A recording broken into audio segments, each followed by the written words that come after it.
eh. Nako, mabuti pa samahan niyo ako nang makita niyo yung hinuhukay ni na Igor at Golem. Masama ang kutob ko. Santi naman, hindi naman totoo yung tungkol sa vampira eh. Oo nga naman, Santi. Hindi totoo mga vampira. Anong hindi totoo? Ano ibig sabihin nito? Eh kung totoo nga. Dito ko nakitang may binabaon sila Igor tsaka si Golem. Eh mukhang libingan ng tao to ah. Eh kaya nga diskumpiyado ko eh. Sige na, hukay na, dali.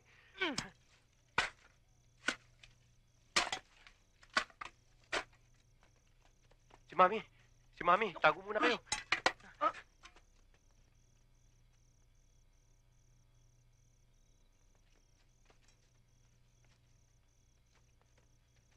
Parang may gustong humukay nitong tinabunan ninyo.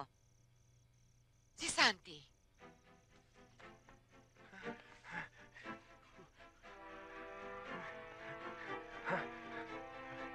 Sarado.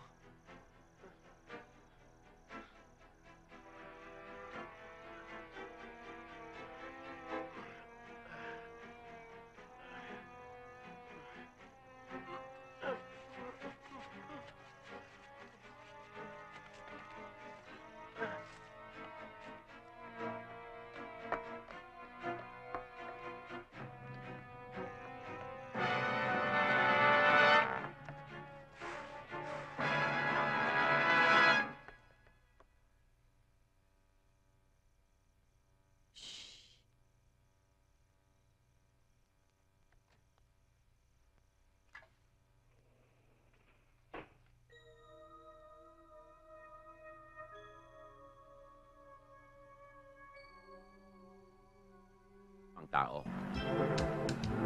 Congratulations nga pala, ha? Awa ng Diyos, na-promote din. Ay, nako, ba't hindi ka pa mag-aral ng computer? Para madali kang masenso. Siguro mag-aaral muna ako magsulat. Hirap na rin ako ng pagpirma-pirma pagsweldo eh. Hindi, biro lang.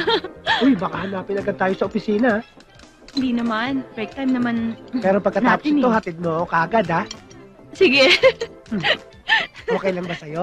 Oo naman. Sige, kumain ka na. Kainin mo yung mga taba. Akin yung laman. Sige, kumain ka na kumain. Matakaw ka naman eh. Patay gutom.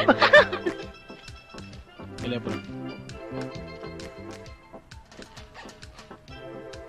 Hi. Hello? Hello, Grace. Oh, Elwood. Bakit? Umakit ka muna daw sa opisina at pinapatawag ka ni Tito Dogs. Importante daw. Okay, sige. Paakit na ako. Okay. Tumawag si Elwood. Kailangan daw ako sa opisina. Pinapakit ako ni Boss Dogs. O, sige. Okay? Sandali lang ako, ha? Oh. Huwag ka aalis. Sige.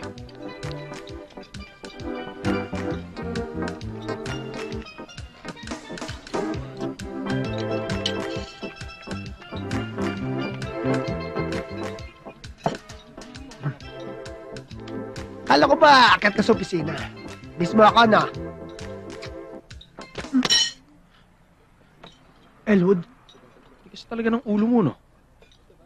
Elwood, galit ka ba? Matapang ka ba? Elwood, kapatid mo nga ako. Galit ka, no? Ano sa palagi mo? Ano pa talaga ang balak mo? Iwanan ako at suluhin tong pera? Hindi naman. Alam mo naman ako. Isang hamak na probinsyano lang. Mahirap lang kami. At ngayon lang ako nakakita, nakahawak ng ganito kalaking pera. Ngayon ko na napatunayan na pera pala ang pinakamahalagang bagay sa buong mundo. Saan mo naman nakakuha yun? Sa'yo. Alam mo, pag may pera ka pala, lahat ng bagay, nagagawa mo. Lahat ng gusto mo, nabibili mo. Eh yung pagmamahal, nabibili ba yun?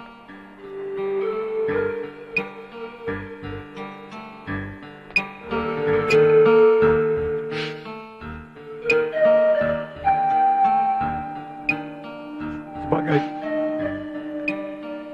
napamahal na rin sa akin, Shirley. Pero napamahal na rin sa akin to eh.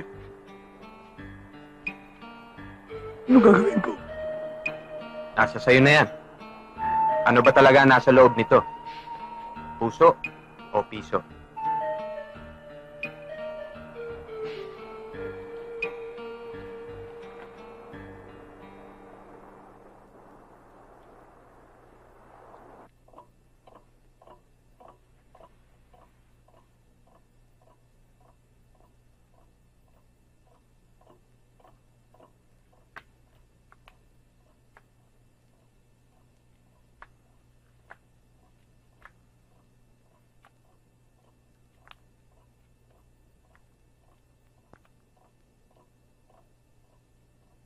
Segundo, dumating na ang takdang oras.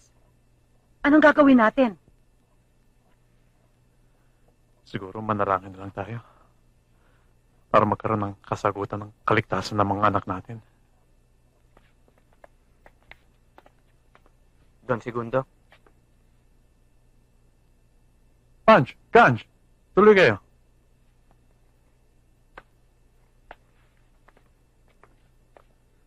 Upo kayo.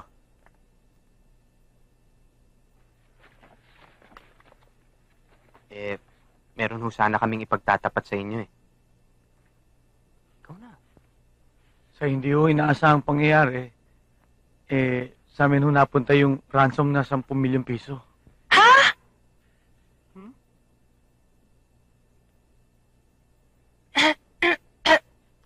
Nasamid lang po ako.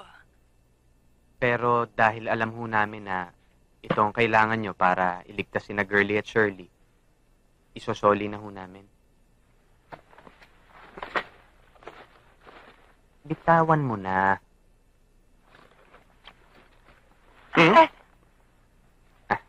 Ako na ho nga hawak. Mabigat ho kasi eh. Pero may konting bawas na ho yan. Ha? Konti lang ho. Konti. Laki-laki nung sasakyan binili mo. Ganda, navigator. Ay, pero 10 milyon pa rin yan. Tignan mo nga naman. Iba talaga gumawa ng paraan ng tadhana eh. Ano hong gagawin natin ngayon? Hindi natin alam kung paano sila kontakin eh. Kaya siguro maghintay na lang tayong tawag. Oo nga.